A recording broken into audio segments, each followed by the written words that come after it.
A lot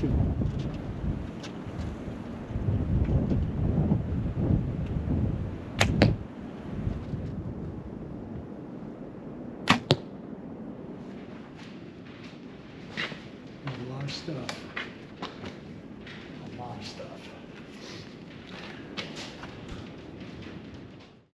Welcome to Hoyt's Bowhunting Whitetails. Today is the 4th of December. We don't usually do our opening interviews indoors, but it's about a 20-25 mile an hour wind out there, and it wouldn't make very good audio howling across the microphone on this camera. I don't think it's going to make for very much fun hunting either, but fortunately we are going to a blind. If we weren't going to a blind, I think this would be almost impossible. I would not be participating. She'd be a non-participant. You can hear it just rattling the building. It's blowing down this valley so hard. So I think it's going to be more of an experiment than anything. I mean, yeah, we'd be happy to take any deer that showed up, you know, that made sense to us, but I suspect there's not going to be a whole lot of deer showing up with this much wind. But we will find out for sure. We're going up on the ridge above the buildings. There's a corn patch up there, and I knocked down part of it and pulled the blind in there about 10 days ago. So it should set up about perfect for Jordan. It's going to be fairly close range shooting, hopefully. And you know, the wind is, you know, ideal from a direction wise for that spot. Is it south? It's northwest. Northwest. Yeah, so it blows towards the direction that we'll be coming from. Yeah. Yeah, so we'll probably hunt it again tomorrow is my guess. We haven't been up in there at all since I moved that blind. Haven't even been through there to run a camera. I'm gonna carry one with and stick it into the frozen tundra once we get up there. And then we'll have that for a reference for the rest of the, you know, going into the late season. And you're bringing your bow too, just in case something happens and it's out of my range or a shot I can't take. Yeah, and it's unlikely to be a buck, but maybe there'll be a doe that, you know, comes in towards the end. And it's just, you know, in my experience, it's so hard to get away from these spots without spooking the deer, and one of the best ways to get out is to shoot your way out. And gosh, I've done that a lot of times in the past.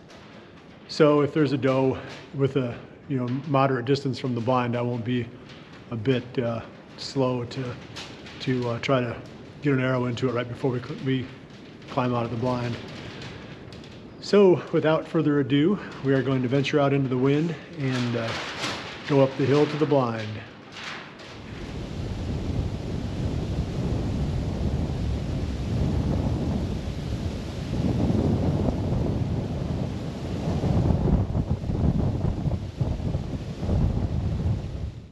Hoyt's Bowhunting Whitetails is brought to you by Redneck Blinds, Code of Silence Apparel, Hunt Stand Pro Whitetail App, Whitetail Institute, Research Equals Results, B3 Releases, XO Broadheads, Exact Sights, Muddy Outdoors Tree Stands, Stealth Cam Trail Cameras, and Hoyt.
Found out how much wind is too much wind. How much wind is too much wind? 25 mile per hour with 43 mile per hour gusts. It sure seems that way. We've got 45 minutes roughly until we run out of camera light. And we'll be sitting in here, and then all of a sudden the blind will just shake, and there'll be, the leaves on the corn will just go ripping off and flying off into space. They're like perfectly horizontal, just look like windsocks at an airport. It's gusty. It is gusty. I put that camera out, but now I believe that I'm going to have 4,000 pictures on there because, it's motion sensitive and the camera's rocking back and forth the whole time. So it's got to be taking pictures every time. Whoop, there you go. That was another blast. I don't think that was a 43, but I'll call it a 38. Yeah. Give or take. So I don't know whether this is too much wind or not. We'll know either, probably not until tomorrow night, because we'll come back and hunt this blind again tomorrow, I believe. It's kind of funny where we parked.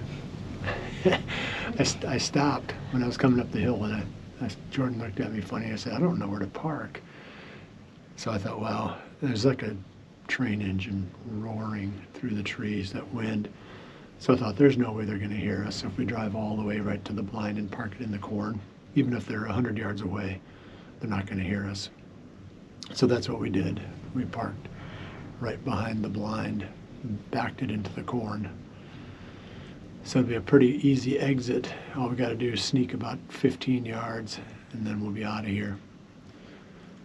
We might not have to worry about exiting though if nothing shows up on our little plot. It's a cool spot though. I mean, they've been in here some. I can see some of the corn has been eaten, not a ton, but there definitely have been some deer in here. I think I knocked this down about 10 days ago. It'll be interesting to see when that camera starts kicking out pictures, what's actually using this. Now, It's a cool spot just because of, like, when you drive in, you can see all the way down up the Upper Iowa Valley. And It's one of my favorite ridge complexes on the farm, just because the goat prairies, maybe, I don't know what you say. a couple hundred. Yeah, yards away. So it's a cool location too. Yeah, it is. It's pretty, and there's a lot of nice habitat around here, a lot of bedding areas. Someday we're going to kill a whopper up here. I don't know that there's something like that this year. I really don't believe there is, but someday there will be. All right, I guess we can kind of check out right here because I don't know, I just got a bad feeling about it. But if something shows up, we'll add it to the video. But we do appreciate you joining us. I think we're gonna try to come back here again tomorrow under better conditions and just see, what the difference might be. Because this wind is almost intolerable for man or beast. So we appreciate you joining us. We'll see you right back here again tomorrow for the next episode of Hoyt's Bowhunting Whitetails. And remember to always dream Big.